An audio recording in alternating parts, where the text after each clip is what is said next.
socio-economic aspects of the coastal zone, marine, legal, political issues, fish ecology, case studies, and the weekly departmental seminar, which is continued to this day.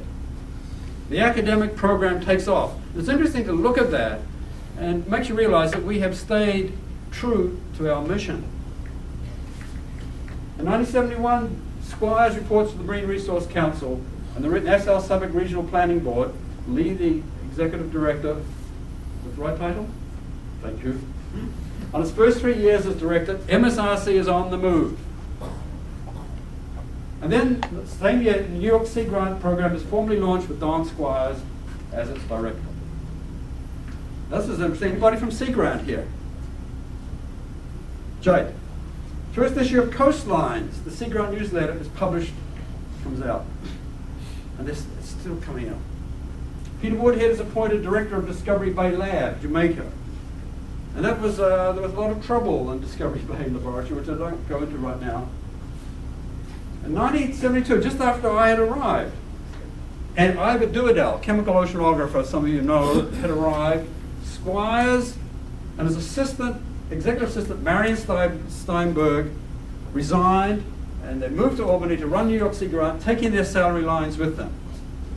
I can tell you a little story. When I came for my interview, the first thing Don Squires said to me, he said, "Malcolm, just so you know, I'm in the process of parting from my wife." So he was having an affair with his executive search. We had this big party. We're now in J Building, just down the road here, dental school. Big cake, nice speeches. And I thought, what the hell's going on here? The director's leaving. He's taking his executive assistant. They're going to Albany. You know, it's the state of it's the capital city of the state. But they're taking their salaries with them. What are we going to do? And what happened next was very interesting. Grant Gross, who was used to work for Squires at the Smithsonian, became acting director, but he had no power and he had no money to hire a new director or assistant. So he left soon afterwards out of frustration and went on to a distinguished career at NSF. He was the longest serving program officer in ocean sciences at NSF. I called Grant yesterday. We had a great chat. He is crystal clear of what happened in those early days. The Chesapeake Bay Institute at Johns Hopkins and the University of Maryland. He left in frustration. The same year, Ivor Duadell was appointed. Some of you will know Ivor. He and I and Frank Berthel became close colleagues, as he did with others.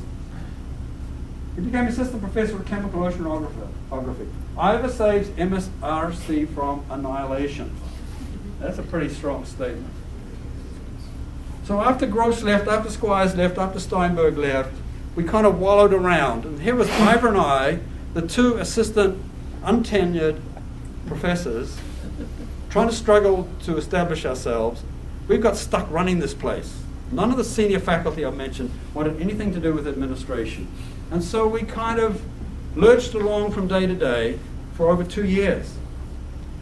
And things were getting increasingly desperate. And Ivor and I figured we probably had 3 months before John Toll, president, just wiped us clean and dissolved this place. You know, a search committee had been set up with Laurie McHugh as the chair to search for a new director. But it wasn't doing anything. We were getting increasingly frustrated. So one day, Ivor said to me, "Malcolm, let's break into the front office and let's get that pile of CVs that have been submitted from this advertisement." So we went and we looked through this file, 3 of us, Ivor, myself, and another assistant professor, Harold O'Connor.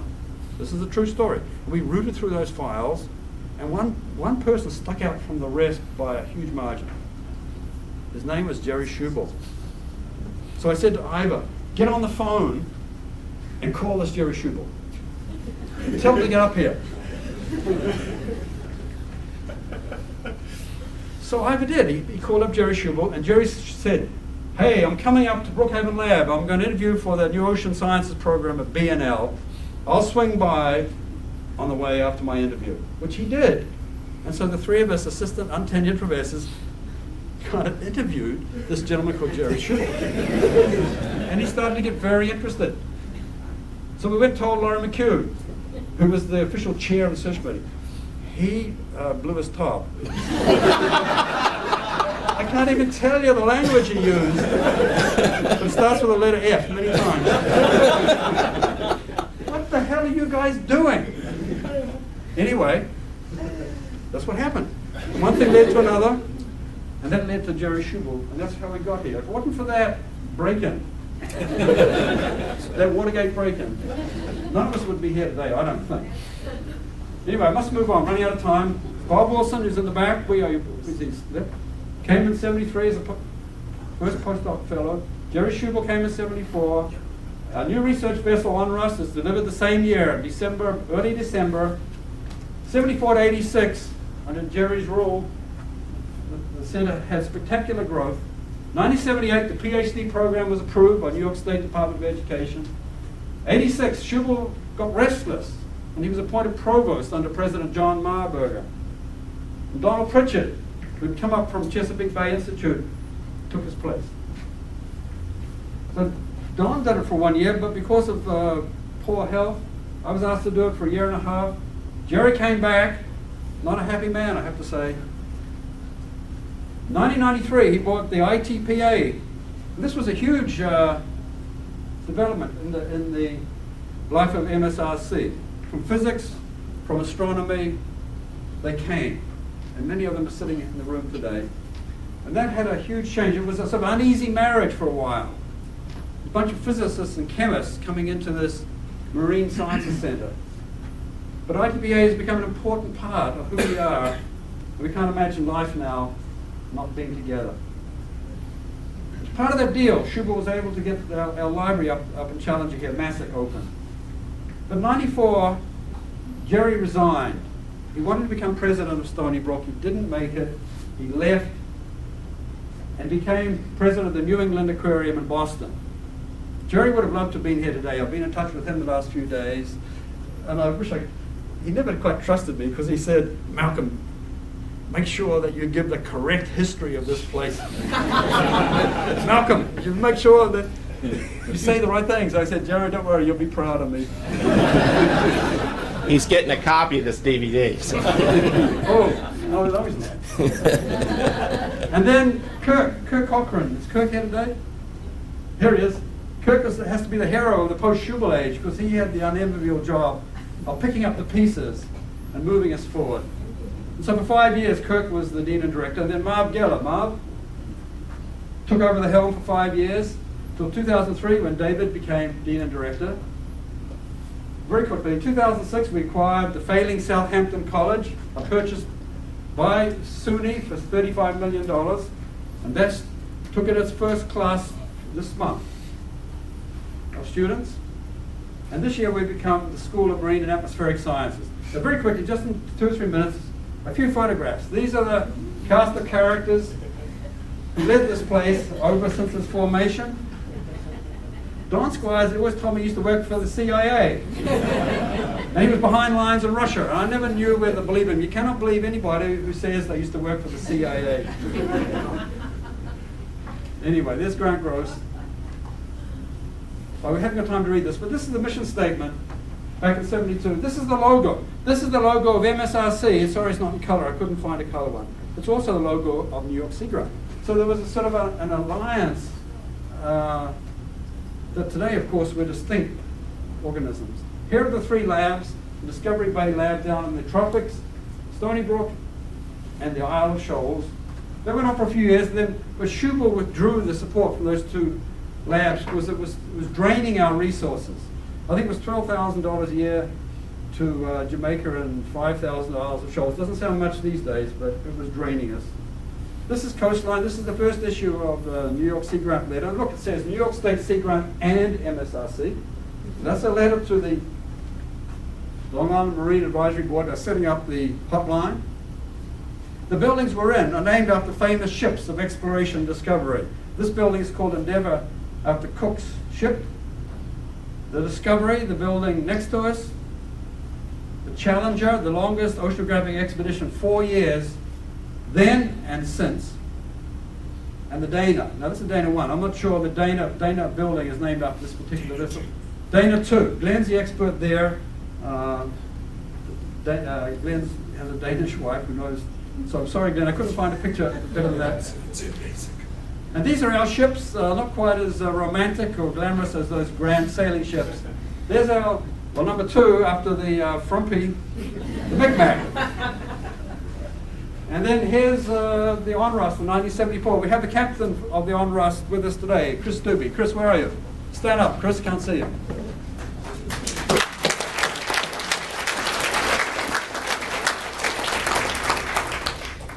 And then she was retired, sold to the University of Tulane in New Orleans, held together, the rust held together with the paint.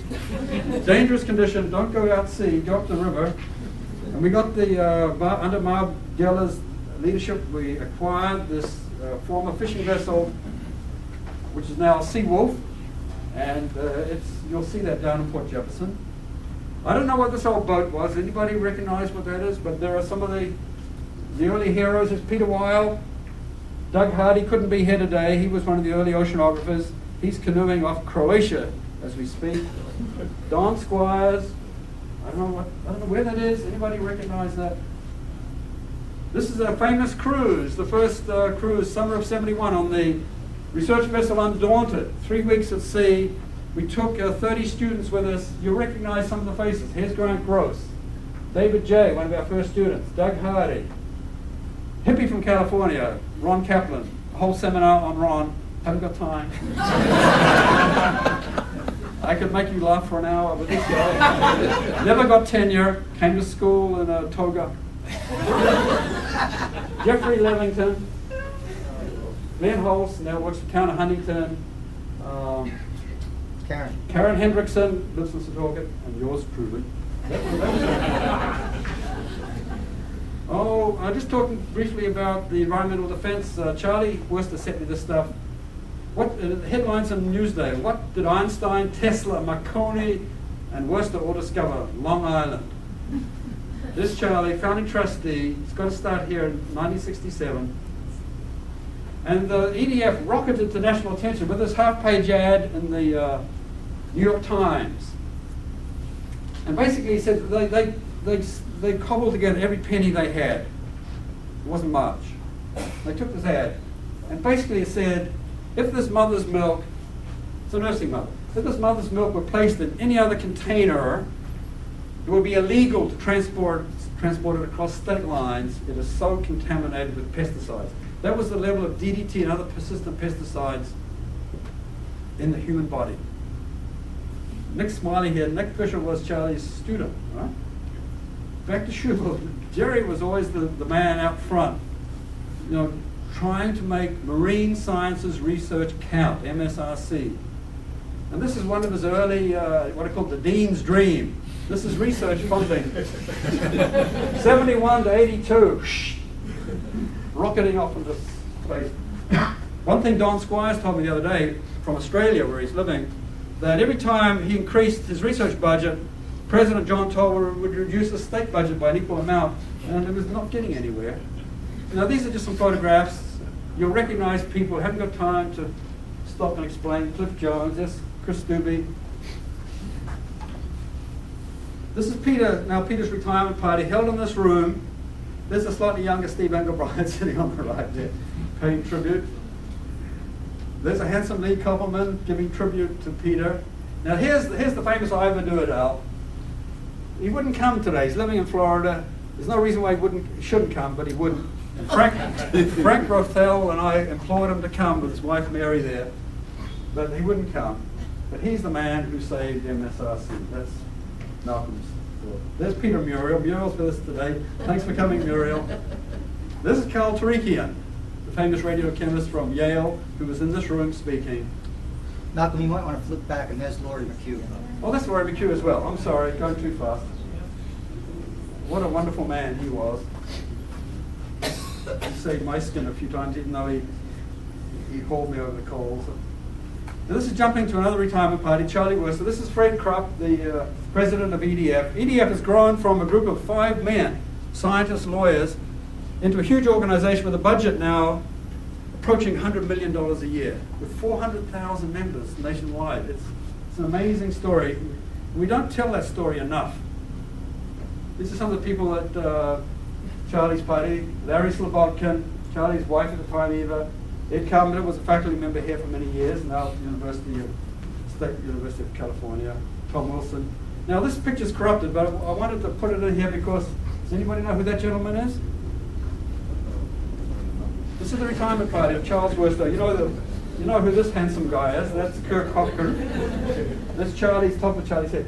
This is Williams Ruckles' house. This was the first administrative EPA who thought enough of this whole problem of DDT and persistent pesticides that he came to Charlie's retirement party. He was the dinner speaker at the Three Village Inn. Paul Moskowitz, my first student. There's Nick and Charlie. This is Art Cooley, another one of the founding trustees, a very distinguished high school teacher at Bellport. Now moved to San Diego. This is a wonderful man. Dennis Pulliston, one of the other forming trustees, engineer, naturalist, adventurer, and EDF founding trustee, died a few years ago in his 90s. This is John Turner. Many of you know John Turner. Naturalist, activist, inspiration for the Pine Barrens, Town of Brookhaven Director of the Environment. I think that's his now new title. There's Charlie with a picture that Pulliston was also a painter. He loved to paint birds. And Steve, sitting right here in the front row, proclaimed that the day of this event was, what's the proper terminology? Is New York State Day. This is Charles Worcester Day. You have it right. What was I looking to do? Okay, just finishing up. There's Don Pritchard. Akira, I haven't mentioned Akira, beloved professor here, Japanese scientist, mathematical ecologist. His office was just down the hall. It's now the Okubo room. Akira was a wonderful friend, a humanist, a very gentle man. This is Don Pritchard. This is a Dutch scientist, a colleague of Bob Wilson's, Van Dam. This is one of our alums, Gene Feldman, went to NASA. And he's the fellow who took all the color satellite imagery, the coastal zone color, seagrass imagery, and created all these beautiful pictures you see of the planet, all the colors of the ocean. That's Gene. He's headed that up. There's Don Pritchard's retirement party. There's Chuck Littrow, his wife, George. This is Akira. We published a special issue of Oceanography magazine, the Tribune. Flax for Vax. Flax was one of our early computing systems. You recognize a few people there. Bob Aller, Chris Gobler. You probably see other faces. We've endured blizzards. And then Jerry left. He left us in the middle of the night. It was a sad time. And he wouldn't come back for years and years. But the wounds have been healed, and he was here last year, was it, for a reunion. One of our benefactors, a gentleman by the name of Jerry Cohen, who's the president of Lawrence Aviation down here, Sheep Pasture Road on the way to Port Jefferson. Got into a whole huge amount of trouble with the FBI over waste materials. I don't know what happened to this. Anybody know what happened? Did he get convicted? Did he go to jail? Did he there were multiple crimes. Move on. Next slide. But even bad people do good things because this was one of our most successful programs. Tom's telling me to move on. All right. We used to have an open house.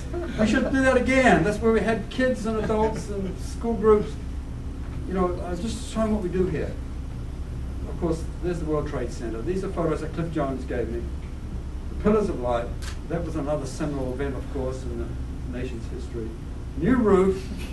These buildings are amazing. They were called Surge. They were supposed to be temporary. You know, move the interior walls around, but don't expect to stay. These buildings have stood the test of time much better than all that rubbish. Look at these smiling people. Where's Henry? I don't see Henry here.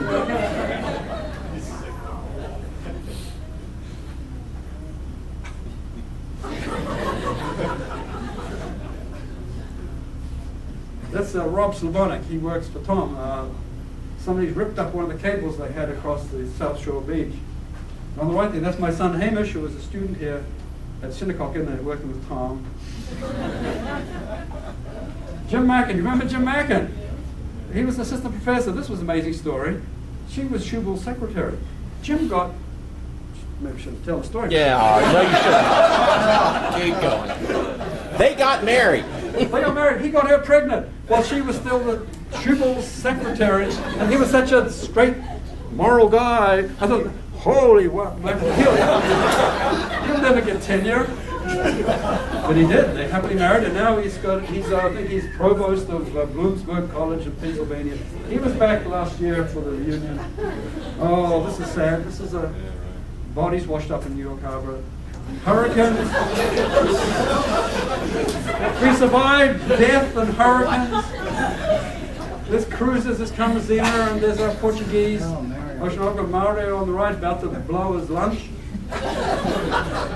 There's Malcolm Hart at work on the left, and who's that on the right? Who's that on the right? Studious, young oceanographer. There's a clue on the left. Who's that? Would that person in the room please stand? As a first-year graduate student in Nahant, Massachusetts, on a grad student field trip. This Tom with hair, right? That's right. This is what happens if you become a marine scientist. Oh, look at this. This is the P.T. Barnum, the ferry from Port Jeff. This is Tom. Is that you? Yes. Looking up. He wants to drill a big hole in the bottom of the ship. Captains don't like people drilling holes in the bottom of their ships. But they agreed. And under Bob Wilson's leadership, look, Tom's got his hand up this giant hole. There's an instrument called an ADCP. And every day, the P.T. Barnum goes across the Sound, measuring currents in Long Island Sound. This is Rob Slavonic. Is Rob here? He's a technician who works for Tom. Out of the bowels of the ferry. A dangerous thing to do with cars. Doing research around Barbados. Drifters, that's my son Hamish there, and then marine sciences students on the right. So you know Teresa? Going back in time, this Grant Gross top right. This is Glenn Hulse. I was hoping to be here today. Here's Paul Moskowitz dumping these things called Woodhead seabed drifters. Here's one here. I'll pass it around. Peter Woodhead, the same Peter Woodhead who was on the faculty here, invented these things. They drift along the bottom, and they measure bottom currents. They've got a waterproof postcard. You find this on the beach, you mail it in, and you say where you picked it up and when, and we learn all about currents. So this little, very simple instrument made Peter famous. Woodhead seabed drifter. The Atlantic Twin, the most unseaworthy vessel I ever sailed in. We took this thing out in the Gulf Stream. It was unauthorized to go more than 50 miles. Mike, you were on that cruise. I was on that. It was hell. 12 oceanographers were here, 6 bunks. Food was terrible. You slept in other people's filthy sheets. It was hell on earth.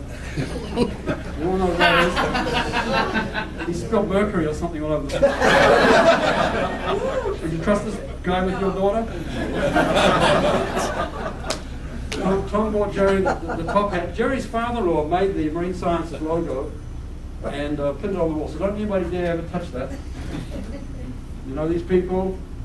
Who's that on the right? This gentleman here. Now, where's my maid? Did she come? She said she was going to come to the talk. There's Laura in the middle. She passed away. That's Joanna Cosgrove. She passed away. Now, these are just some faces that you'll recognize. Sorry it's so quick. We'll show them again later. These are all the people who made Marine Sciences Research Center what it is today. There's George. There's Chris. There's Dave Hirschberg, bottom right. He wouldn't come. There's Ming-Hua. There's Sultan. There's Nom Peng. There's Charlie Worcester. There's Jim. Bob Sass. There's Josie Alla and all the others. There's Peter Woodhead, bottom center. He's the seabed drifter guy. There's Mario. Who's that in the middle at the top? Peter Weil, Hammock Peters, and our last one, in memoriam. These are people who passed away. There were probably more, but remember these people with love and dignity. And thank you very much.